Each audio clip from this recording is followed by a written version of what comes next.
salamat po dahil alam namin na matagumpay na ang gawain ito para sa iyo at dahil lamang sa iyo. At hayaan po ninyo na ang panambahang ito, ang ministeryo ito, ang puso ng bawat nandito ngayon ay maging reflection kung gaano ka po katakila sa aming mga buhay. Hallelujah! You deserve all the glory, all the honor, praises, in the mighty name of Jesus. Amen! Amen!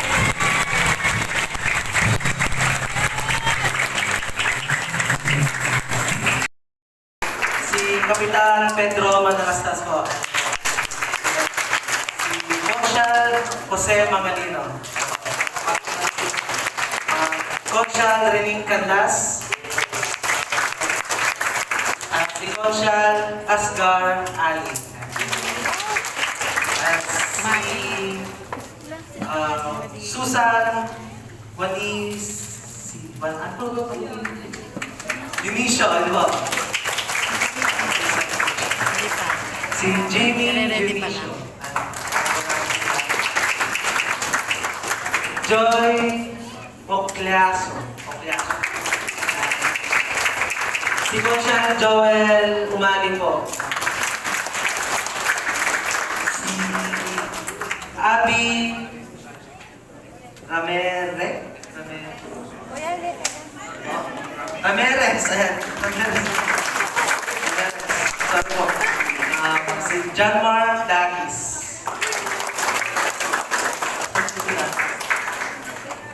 Manisa de los Santos. Si Conchal Michelle Newman Breves.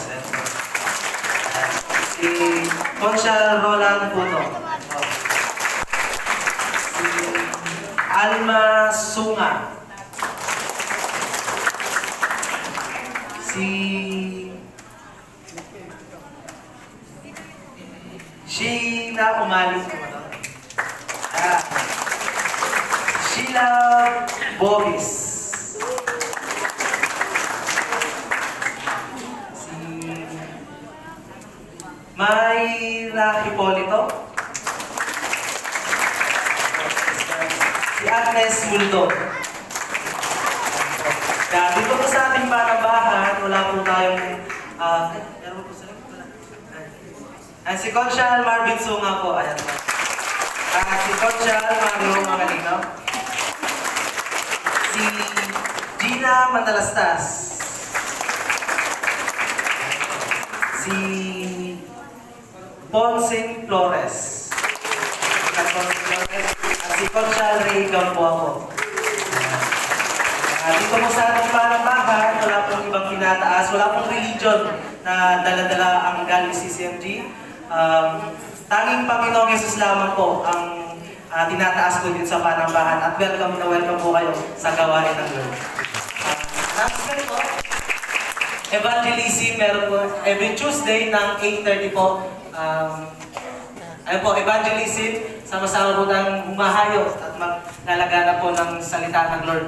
Every Tuesday po yan. Discipleship training, every Tuesday po, 5 p.m. sa Matamo po yan. At every Thursday, 4 p.m. dito po sa church.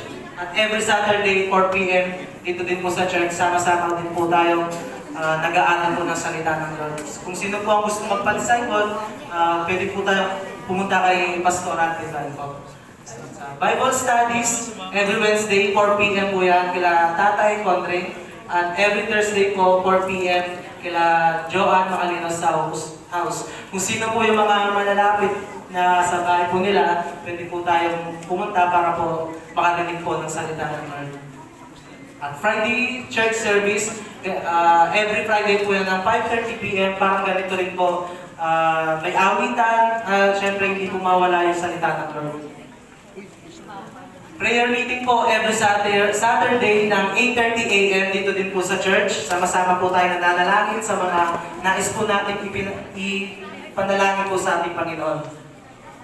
Children's Awan ng Love for 4 to 12 years old. Kids every Saturday po lang 4 p.m. dito po din sa church. At kung may mga anak po tayo ng 4 to 12 years old, pwede po silang dalhin dito para po makapag-aral din po ng salita ng Lord. At youth fellowship po, every last Sunday po yan ang after service sa mga kabataan po na pwede po kayong sumama sa atin sa youth fellowship po natin. And glory to God po sa lahat po ng gawain ng Lord. Amen. Mong kaligda ng ibig humirap sa iyo. Purihin po, Diyos, sa pagkakabasa ng kanyang maraming salita.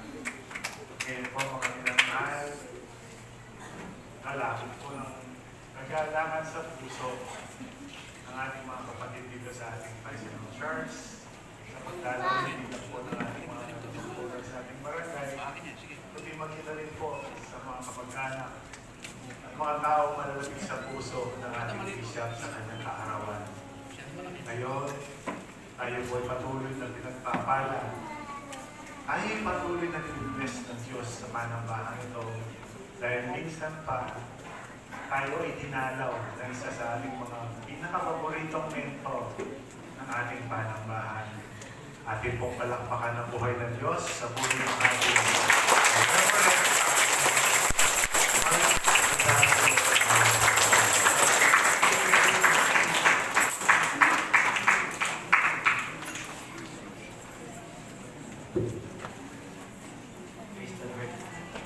palakpakan po natin ng Diyos.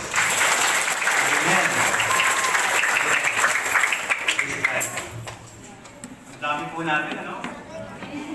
Hindi po ba nakakatuwa yun? Amen. Tunay nga po na ang Diyos ay buhay sa lugar na ito. Amen. Pakisabi nga po, God is alive. God is alive. Mas malakas po dyan, God is alive. God is alive. Ang Diyos natin ay buhay. So, kahit anong problema, kahit anong pagsubok, tandaan niyo po ang Diyos ay buhay. Amen. Amen po ba? Handa na po ba kayo na mag-aral sa salita ng Diyos? Amen. Praise the Lord. Sige po, makibukas po tayo sa aklat ng Mateo, sa New Testament, chapter 15, verses 8 to 9. Kauna po kayo, sunod po ako. Pwede po ba yun? Amen. 1, 2, and 3. These people honor me with their lips, but their hearts are far from me. Verse 9, sabay-sabay po tayo. They worship me in vain. Their teachings are merely human wisdom. Kahit kung lahat ay ibubuhat man namin. Let's feel the presence of the Lord in His place. We praise Your name, we glorify Your name, O God. Yes, Lord.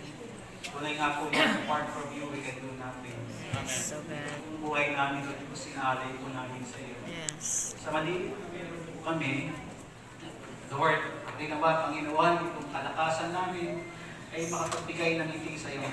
Yes, Lord. Hanggang sa dulo ng aming hininga, Panginoon, ay tulungan niyo po kami, turuan niyo po kami na mahalin ka, Yes. paglingkuran ka, Panginoon, sa Espiritu at sa katotohanan ng Diyos.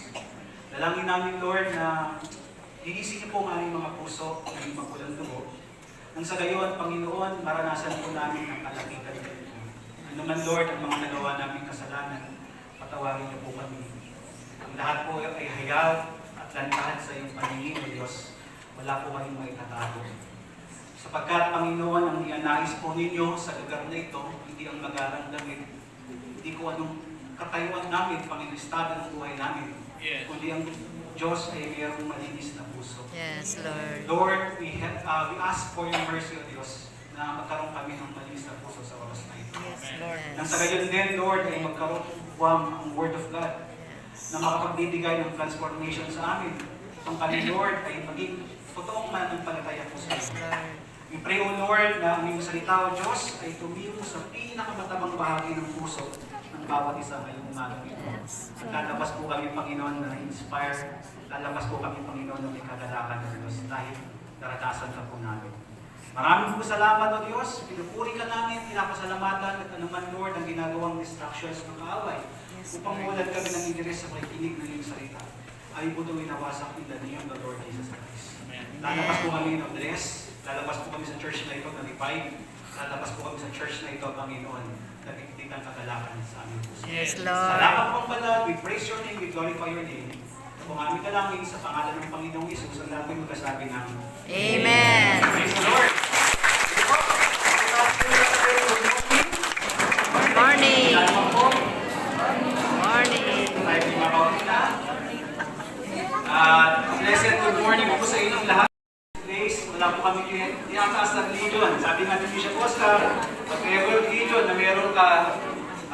natin po yung relasyon natin sa Diyos. Amen po ba? Amen. So, with that in mind, let's go straight to the Word of God. Dito po, Matthew chapter 15, verse 8 to 9, ay pinamagatan po natin, basahin na po natin yung pamagat. Pakisabi ako, worship. Kanina po, sumamba tayo, amen po ba? Ha? Pag Amen. sinabing worship, ano po nasa isip nyo? Ano po? Pagpupuri. Kanina kumawin tayo, ano po bang worship? Pagpupuri. You know what? Bakit kaya ang church, dito po sa church dito, sa Country CCFD, Pansinaw, Pampanga, bakit kaya kada may fellowship, maawit muna? Bakit kaya? Importante po kaya ang worship? Amen. Yes. Actually, kung bibigyan ko yung dahilan, bakit importante ng worship? Ito po yung paraan natin para magpasalamat sa Diyos. Amen po ba? Amen. Ang ating pong buhay, ito lang naman ang kaya natin ibigay sa napakayamang Diyos sa may likha ng lahat. Siya po nagbibigay ng pagpapala sa atin. Itong buhay na ito, ito lang ang kaya natin mapaglingkuran ng ating Panginoon. Kaya Yes. sabi ko sa Romans chapter 12 verse 1, kung talagang worship sabi ni Paul, therefore I urge you, brothers and sisters, in the name of Jesus Christ, that you offer your body as a living sacrifice.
Hindi sayot kasi to.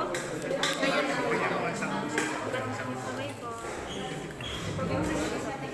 Ay, hindi na. Di pa.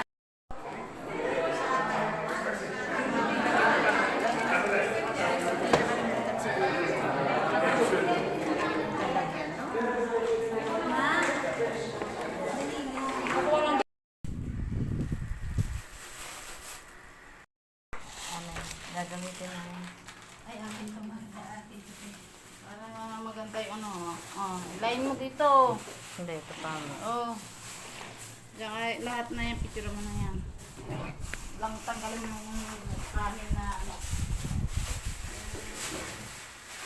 Sakit mo kanin.